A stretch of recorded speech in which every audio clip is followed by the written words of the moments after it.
Pessoal, tudo bem? Meu nome é Derek Moreira, eu sou médico formado pela Unesp e hoje eu vou conversar com vocês um pouquinho sobre os transtornos alimentares.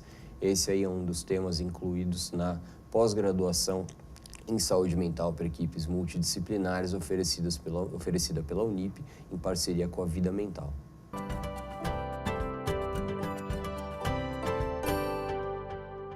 O que são os transtornos alimentares? Distúrbios dos hábitos alimentares ou dos comportamentos voltados ao controle de peso. Essa é uma das definições dadas aí para os transtornos alimentares.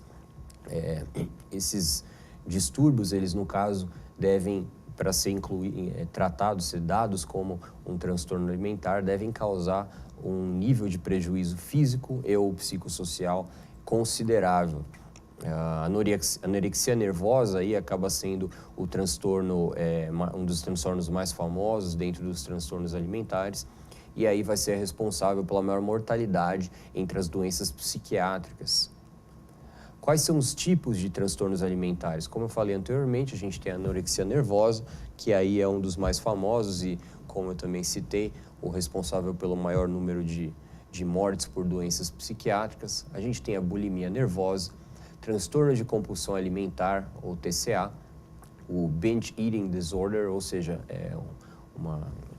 um distúrbio em que o paciente come de maneira exagerada, já a gente vai falar um pouquinho mais sobre isso.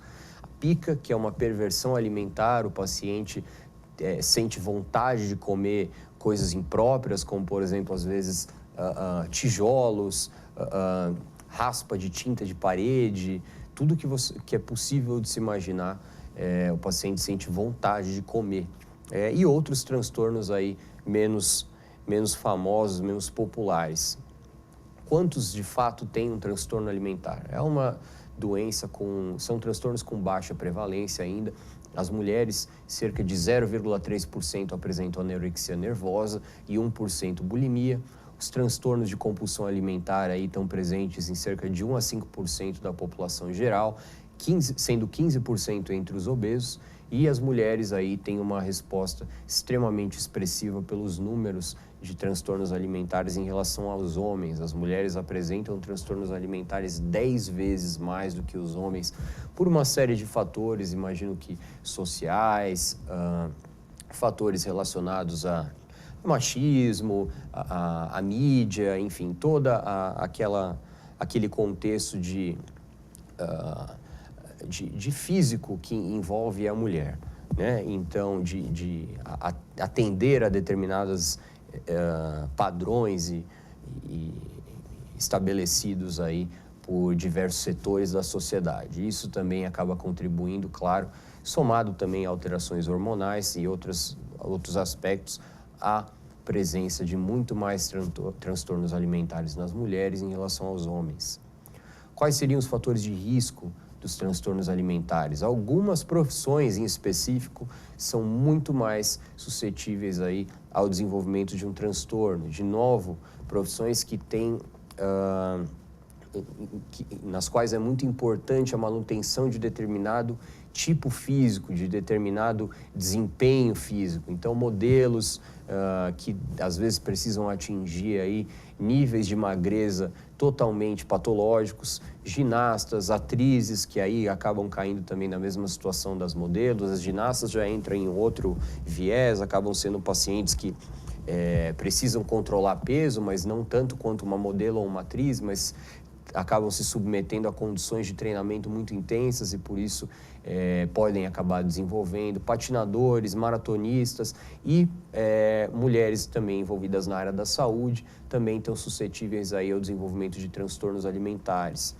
O abuso físico também é descrito na literatura como dos fatores de risco no desenvolvimento dos transtornos alimentares. Quando, então, é interessante se desconfiar da presença de um transtorno alimentar? Vamos falar um pouquinho sobre cada um dos principais, até para a gente definir um pouco melhor cada um deles, né? Anorexia nervosa, então, o paciente ou o paciente que apresenta baixo peso, dismorfia corporal, medo de engordar, amenorreia, né? Ou seja, a ausência de menstruação. Anteriormente era um critério, hoje em dia ela não é mais um critério necessário para o diagnóstico da anorexia nervosa, mas também é um sintoma extremamente presente, comum entre as pacientes com anorexia. Na paciente bulímica, geralmente é uma paciente com peso normal ou sobrepeso, ou às vezes até um pouquinho abaixo, com uma autoestima muito baixa e desenvolvimento de comportamentos compensatórios, ou seja, aquela paciente que se submete a regimes extremos, hábitos de purgação, então ela come e vomita em seguida, é paciente que faz jejuns muito absurdos, etc. Os transtornos de compulsão alimentar. Episódios de compulsão alimentar são associados a angústia, arrependimento, sem comportamentos compensatórios. Então, aquela paciente que sofre algum problema no trabalho ou algum problema na vida pessoal, para compensar isso de alguma maneira, ela come de maneira compulsiva e desenvolve depois um sentimento de angústia e arrependimento, e não faz como a paciente bulímica, que tem alguma postura compensatória. Ela não vai lá e vomita, ela não vai lá e entra num regime absurdo depois. Ela simplesmente come de uma maneira compulsiva e segue a vida. A impulsividade também é muito comum nesse tipo de paciente, um pensamento dicotômico, ou seja, aquele paciente que pensa que é tudo ou nada, não existe meio termo para ele. Paciente com um excesso de autocrítica, com uma autoestima extremamente baixa, todos esses são fatores aí relacionados ao desenvolvimento de um transtorno alimentar. O que eu faço, então, diante dessa situação? Sempre importante o diagnóstico precoce para evitar que o paciente desenvolva problemas clínicos mais graves associados à doença. A abordagem farmacológica também é importante, principalmente para os transtornos de compulsão, quanto também no sentido de nutrição adequada de uma paciente anorética que já está extremamente emagrecida, ou uma paciente bulímica que de tanto vomitar já começa a ter, às vezes, até alterações esofágicas. Então, tudo isso é interessante de ser realizado. Tratamento psicoterapêutico, de novo, a terapia cognitiva comportamental aí com um papel extremamente importante nesse contexto. E, mais uma vez, o tratamento multidisciplinar e psicossocial é extremamente importante na abordagem dessa doença. Seria interessante sempre o acompanhamento, claro, de uma nutricionista, um nutricionista, acompanhamento de um profissional fisioterapeuta, envolvido nos esportes, para que a paciente ou o paciente possa, aos poucos, recuperar suas funções normais depois de uma crise de emagrecimento muito grande, depois de um período de desnutrição muito grave. Paciente de terapia ocupacional também pode acabar ajudando muito um paciente que tem um transtorno alimentar. Todos são especialidades que podem fornecer recursos para que um paciente seja tratado ou para que ele lide com o seu transtorno e viva dali para frente de maneira mais saudável. Lá atrás eu fiquei de comentar com vocês um pouco sobre o binge eating disorder, ou seja, é aquele paciente que come de maneira exagerada, não necessariamente com uma compulsão alimentar, mas formas simplistas de se esclarecer, seria como aquele paciente que assalta a geladeira, aquele paciente que come uma quantidade absurda de comida, que às vezes o faz passar mal, que geralmente para de comer só quando não aguenta mais ou quando a comida acaba.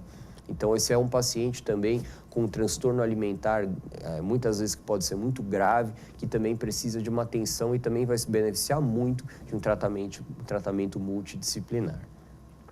Bom, mais uma vez eu convido vocês a fazerem a inscrição aí na pós-graduação de saúde mental para equipes multidisciplinares oferecida pela Unip, em parceria com a Vida Mental. Peço aí para que vocês também curtam o canal e fiquem ligados aí no restante do conteúdo que a gente está lançando para vocês. Obrigado.